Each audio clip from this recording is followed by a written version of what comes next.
Thomas's life in the yards was never the same following his mistake with the coaches.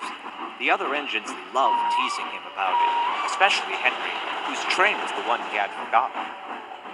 "Don't go running off now, little Thomas," he would tease as he passed by each morning. "Your place is here in the yard, after all." Thomas tried to not let Henry's comments get to him, but he couldn't help feeling trapped by his duties. His one chance at exploring the world outside the yard had been wonderful once he had returned to the station to rescue the stranded passengers. He longed to see it again. "The others get to see the whole railway every day," he sighed wistfully to Edward one evening in the sheds. "I'm just stuck with coaches and trucks morning, noon, and night. Who knows when I'll even be trusted to pull a train by the fat director again?" "Don't get ideas above your station, little Thomas," scoffed Henry from a corner of the shed. "You'll only run into trouble with that silly daydream of yours. You're a shunter, not an express engine." "Go stick in a tunnel, Henry, and leave him alone," said Edward firmly. "You'll be late with your evening train if you dawdle about here picking on engines smaller than you."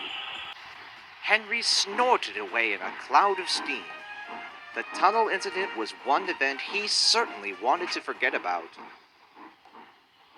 "You shouldn't let Henry tease you like that," said Edward to Thomas. "Maybe you will get to pull a train again, someday." Thomas still looked glum. "I know I will, but when? You tender engines always get the important jobs. No one notices us tank engines." "You think we don't notice?" asked Edward. "Thomas, believe it or not, your work is more important than you think. You may be little, but you've got a big job, an important one that needs doing. Where would the railway be without a shunter to keep the trains running? Old Henry couldn't do that.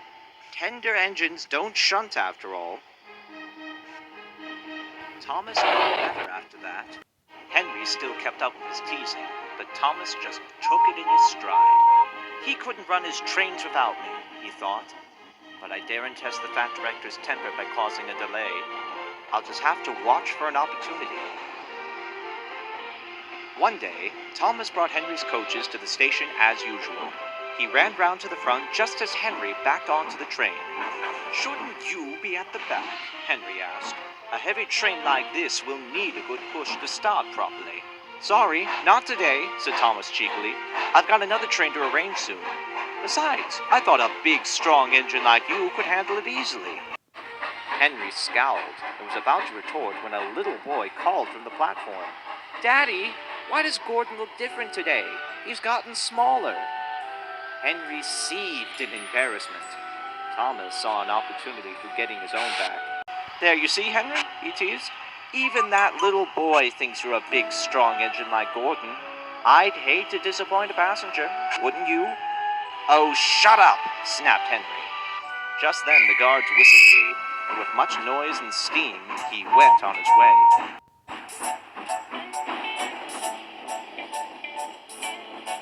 Thomas chuckled as he watched Henry disappear. Then he went back to work. Henry's driver grew concerned as they sped through the countryside. "Steady, old boy," he called anxiously as they rattled through the tunnel.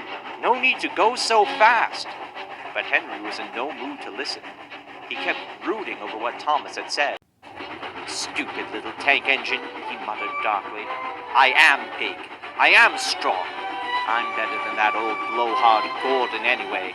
I'll show him. I'll show him." But pulling a heavy train takes plenty of steam, and of course, plenty of water. Because Henry was hurrying along, he was using more than his tender tank could replenish. Despite the firemen's best efforts, the steam pressure dwindled with the water supply, and they were forced to stop miles away from the next station. "I'm sorry, Henry," said his driver, "but we can't continue on safely. We'll have to drop your fire and get another engine to take the train." Henry moaned in defeat. "Oh, what a despicable end for an engine like me," he sighed. "Just despicable."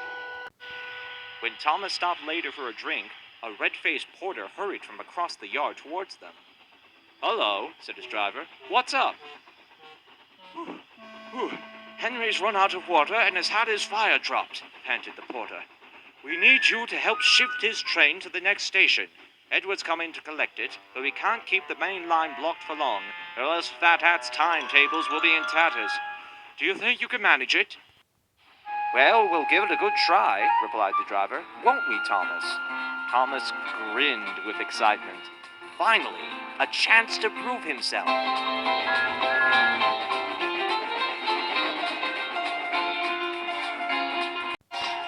Thomas found Henry standing cold and miserable. What's the matter, Henry? He teased. Trying to watch some scenery? It's a sight better than that dirty old tunnel any day. Be quiet, muttered Henry. Running out of water could have been dangerous for my passengers. I'm lucky to have dropped my fire when I did. From what I've heard, it was your own fault. What were you trying to break the land speed record and all? Thomas replied. Now who's got ideas about his station? Without another word, he drew ahead to couple to the stricken engine, who was quite speechless. At the next station, Edward was waiting in the siding when Thomas steamed in, towing a sullen-looking Henry and several relieved passengers. They came to thank Thomas for his rescue. Thomas, unused to such praise, could only sheepishly say, It was nothing, really, all in a day's work. If you like, Thomas, said Edward, I can take Henry home while you run the train on to Tidmouth. It's an important job, and we can't let the passengers miss their connections. Thomas looked thoughtfully at the older engine, and back to the train. Then he smiled. No, thank you, Edward, he said. It's nice of you to offer, but I must get back to the yard. Where would the railway be without the shunter to keep the trains running? Edward laughed. Where indeed, he replied. I'm proud of you, Thomas. You've got the fine makings of a really useful engine inside you. I'll see if I can arrange a duty swap with you one of these days. In the meantime, keep your chin up and never forget how much depends on the smaller jobs. Passenger trains have their grandeur, but it's the shunter who keeps the railway running. Take care. And with that, Edward steamed away with the train, leaving Thomas to haul Henry safely home. He still remained thoughtful. A really useful engine? He said. I like the sound of that.